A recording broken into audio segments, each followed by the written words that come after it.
अमरीकी वजारत खारजा के तर्जुमान नेड प्राइस ने कहा है कि रशिया के साथ इंडिया की ट्रेड को जानबूझकर इस्तिस्ना दिया गया है, तवानाई के लिए भारतीय जरूरियात को समझ सकते हैं।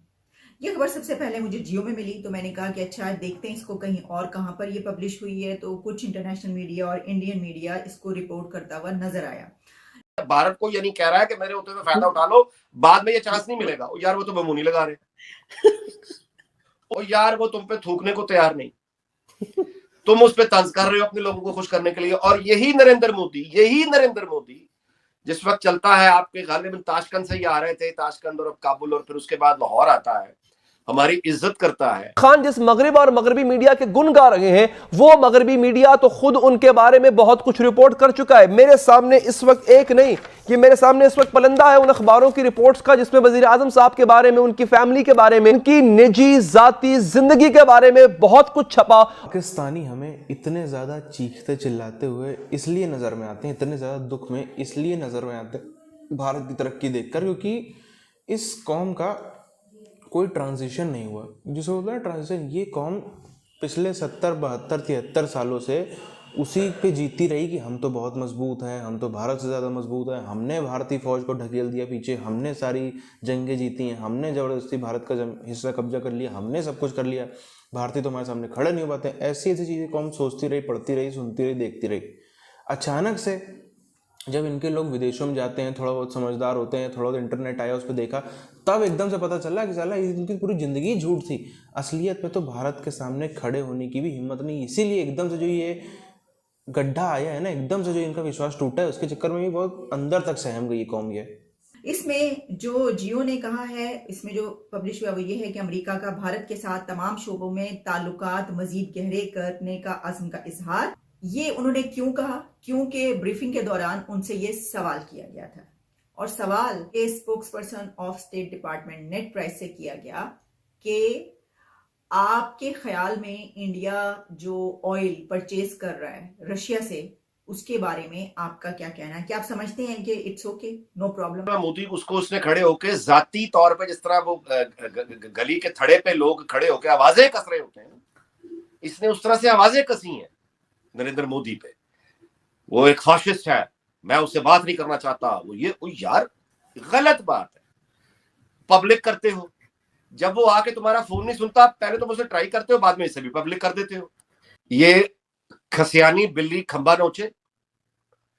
27 फरवरी को जिस मुल्क का वजीर आजम ये ऑफर कर रहा है कि मैं पाकिस्तान नहीं, मैं डायलॉग पर यकीन रखता हूं, मैं दोस्ती पर यकीन रखता हूं, भारत को चाहिए कि मुझसे बात कर ले। ये नहीं कि पाकिस्तान दोस्ती पे यकीन रखता है, पाकिस्तान अमन पे यकीन रखता है। दुखी गाने गा रही है इंडिया की तरफ देख के। सर ये तो सबसे पहले तो उनको वो बिल वापस लेना चाहिए जो इन्होंने एक बिल लेकर आए हैं मीडिया के ऊपर मजीद पाबंदियां लगाने का, कि जी 5 साल की कैद कर देंगे, ये कर देंगे, वो वापस लें। और दूसरा ये कि जो तबाही इन्होंने कर दी है ऑलरेडी, कौन सी कंट्री ऐसी है जहां ये नहीं गए मांगने के लिए? तो दूसरी गवर्नमेंट आएगी तो वो क्या करेगी? उसके हाथ में कुछ है? बहुत मुश्किल है, बहुत मुश्किल है। इकोनॉमी तो अब मेरा ख्याल है कि हमें यकीनन बहुत ज्यादा इकोनॉमी की फिक्र होनी चाहिए, लेकिन इकोनॉमी तो ऐसी चीज है जो मतलब है 3 साल 4 साल वक्त, मतलब है सख्त काटने के बाद आप बेहतरी की तरफ ला सकते हैं। लेकिन इकोनॉमी से बड़ा लॉस अगर कोई हो गया, जिस तरफ इमरान खान ले गया, अगर कोई बड़ा लॉस हो गया, खुदा ना खास्ता, मैं यानी यहाँ पे तो ये डर है कि कोई ऐसा नुकसान ना हो जाए जो रिकवर फिर ना हो सके। ताल्लुकात इंडिया से, अमेरिका के रिलेशंस पाकिस्तान से, खास तौर पर इंडिया पाकिस्तान की जब हम बात करते हैं इस रीजन की, तो अमेरिका के साथ ताल्लुकात पर गुज़िश्ता कई दिनों से, आप कर लीजिए 1-2 महीनों से, ये काफी बातें हो रही हैं। कभी हम ये कहते हैं कि देखें टिल्ट उस तरफ नजर आ रहा है, कभी हम कहते हैं ये नए एंगल्स हैं, अब नए ब्लॉग्स बन रहे हैं, अब हम देख रहे हैं कि हमें कहीं और किसी और तरफ हम जाएंगे, वो किसी और तरफ, क्योंकि अमेरिका का जब दिल करता है हमारे लिए तो कोई भी बात कह दी जाती है। इंडिया और रशिया है, उनके ताल्लुकात तो बहुत गहरे हैं ना, यानी वो बड़े पुराने दोस्त हैं। तो ये बात है कि क्या अमेरिका के कहने पर अगर किसी के इतने पुराने ताल्लुकात हैं रशिया के साथ, तो वो उनको खत्म कर देगा? ऐसा तो नहीं होगा।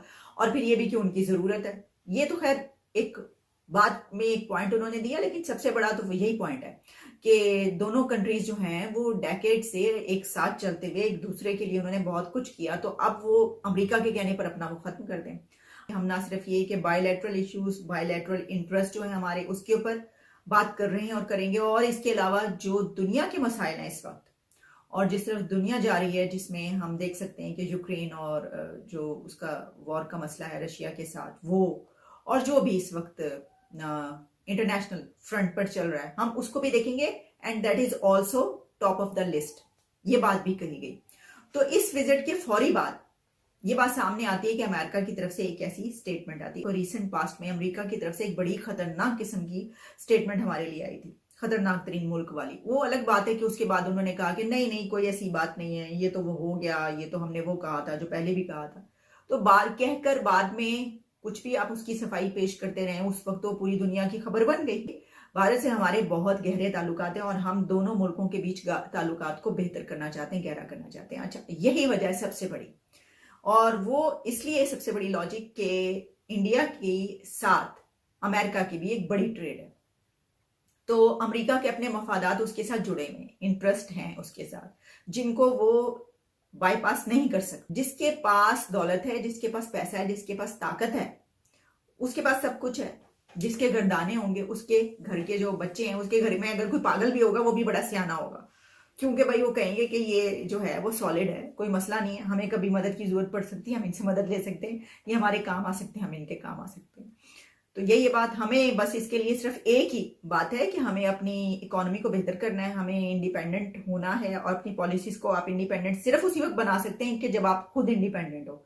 इमरान खान जब गए थे रशिया, तो उस वक्त तो बड़ी आवाजें उठी थी, हाँ, और ना सिर्फ आवाजें उठी थी बल्कि पाकिस्तान की तरफ से तो ये भी इमरान खान की हुकूमत को बहुत ज्यादा उनसे गिला हुआ अमेरिका से, कि जिसके ऊपर वो बार बार अभी भी यही कहते रहते हैं कि देखें भाई, ये जो बात है ना, वो ये वाली बात कई दफा उठाते रहे हैं और अभी भी करते हैं कि इंडिया कुछ भी कर ले तो अमेरिका उसको कुछ भी नहीं कहता। वो अपने दुश्मनों से भी और दोस्तों से जिस तरह चाहे वो उस तरह रखता है, उनकी इंडिपेंडेंट फॉरेन पॉलिसी है, वो ये कहते हैं। इसके अलावा जो नेट प्राइस ने बात की कि हम जानते हैं कि इंडिया उसके साथ, रशिया के साथ ट्रेड कर रहा है, ऑयल खरीद रहा है उससे, लेकिन कोई मसला नहीं है, हमने जानबूझकर उसको एग्जेम्प्ट किया। किस चीज से एग्जेम्प्ट किया?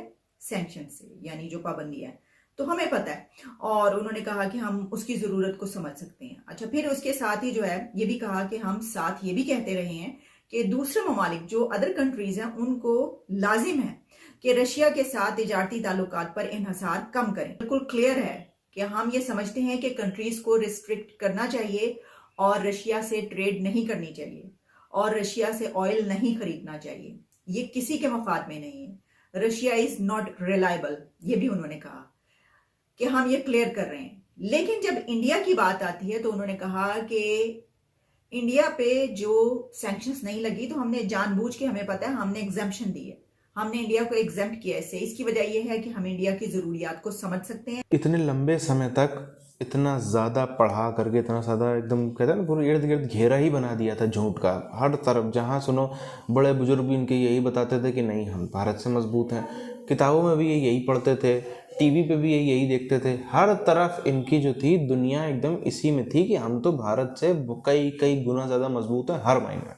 अब जब थोड़ा बहुत इंटरनेट आया, जब या फिर ये इनमें से कुछ लोग थे जिनके पास थोड़ा पैसा था, तब बाहर निकले, या पैसा नहीं भी था, नौकरी करने गए, बाहर निकले, वो तब जा करके उनको असली हैसियत पता चली कि पाकिस्तानियों की क्या हैसियत है और भारतीयों की क्या हैसियत है। उसके बाद से इस कौम ने किसी भी चीज़ पर यकीन करना ही छोड़ दिया, क्योंकि जो बचपन से आप सुनते आए हो सब कुछ, ऐसा भी नहीं कि एक तरफ से सुन रहे हो, बड़े बुजुर्ग भी बता रहे हैं, घर परिवार में वही, स्कूल में वही, हर जगह वही आप सुन रहे हो, एकदम से पता चले कि वो सब भी झूठ था, तो फिर तो आपको अपनी पूरी ज़िंदगी ही एक तरीके से झूठ लगने लग जाती है। वैसा ही कुछ यहाँ पर हमें होता हुआ नज़र आया। अब इसके बाद का जो किस्सा आप देखो, ख़ास तौर पर जो पिछले 15-20 साल थे, एक तो आप देखो 84 से लेकर 99 तक का ये जो दौर था, बल्कि उसको भी हम छोड़ दें तो 84 से लेकर जो 2014 तक का दौर था, बीच में उतार चढ़ाव रहे। इस पूरे दौर में, इस 30 सालों के दौर में भारत में क्या है, मजबूत सरकार नहीं रही, मजबूत सरकार नहीं थी। सब जितनी सरकारें थी सब थोड़ा इससे ले लिया वोट, थोड़ा उससे वोट ले लिया, थोड़ा उधर से, थोड़ा उधर से, थोड़ा 10 MP उसके, 5 MP उसके, 20 MP उसके, 30 MP उसके, ऐसे करते करते में तो उसमें मजबूती नहीं हो पाती है, क्योंकि सामने वाले को बहुत अच्छी तरीके से पता है कि जो 5 सीट वाला, 10 सीट वाला, 15 सीट वाला पार्टी है, उसको हम 10, 20, 50, 100 करोड़ उसके मुंह पे मारेंगे और वो सरकार को काम नहीं करने देंगे। अब आप देख लो, एक पार्टी की 200 सीट, फॉर एग्जांपल कांग्रेस की 200 सीट भी होती होंगी, बीजेपी की जब अटल जी के टाइम पे ऐसे ही 180-200 सीट लगभग थी, तब भी उनके सामने 5 सीट वाला आदमी मजबूत हो जाता था। उनको 5 सीट वाले की सुननी पड़ती थी। नहीं सुनेंगे तो लो सरकार गई, फिर से जाके चुनाव में जाओ। चुनाव में जाना इतना मुश्किल काम है, चुनाव लड़ना इतना मुश्किल काम है, कोई हलवा नहीं है कि 120-130 करोड़ की आबादी के सामने आप चुनाव में उतर जाओ, कोई ऐसा मजाक नहीं होता। इसीलिए यहाँ पर मजबूत फैसले होते हुए नजर नहीं आते। ये पूरा फेस ही था 84 के पहले भी इंदिरा गांधी जी के टाइम पर, खास तौर पर इंदिरा गांधी जी के टाइम पर जैसे भी फैसले होते हों, कम से कम मजबूत फैसले होते तो थोड़ा सरकार भी मजबूत थी वो, लेकिन इधर बीच में 30 साल तो एकदम ही फजीहत हो गई। अब फिर जा करके फिर से मजबूत सरकार है, इसके लिए जनता को श्रेय देना पड़ेगा कि अगर जनता ये भी सरकार कुछ ना कर पाती, अगर इनके पास में पूरी मेजोरिटी ना होती तो लोकसभा में, तब पर लोकसभा मेजोरिटी दी, इसलिए यहाँ पर ऐसे मजबूत और बोल्ड फैसले होते हुए नजर आ रहे हैं। क्योंकि सामने वाले कितना भी कुछ कर ले, आज बीजेपी के सांसदों को खरीदना सामने वाले किसी देश के लिए, दुश्मन देश के लिए बहुत ज़्यादा मुश्किल काम है। यही छोटी छोटी पार्टियों में खरीदना बहुत ज़्यादा आसान हो जाता है। फिर ये भी बीजेपी भी अगर आज कमज़ोर होती तब भी इसके लोग बिक जाते हैं, लेकिन अभी जिस मजबूती में है कि आप देखो इंडिविजुअली नेता कोई वैल्यू ही नहीं है। जो लोग यहाँ पे सांसद हैं 5-5 लाख वोट से जीते, वो पार्टी बदल ले या निर्दलीय लड़ जाए तो जमानत जब्त होने की स्थिति हो जाती है। ये जो एक मोदी जी का ब्रांड अपना बन गया ना, इस वजह से ये इतनी मजबूती यहाँ पर हमें होती हुई नजर आ रही है।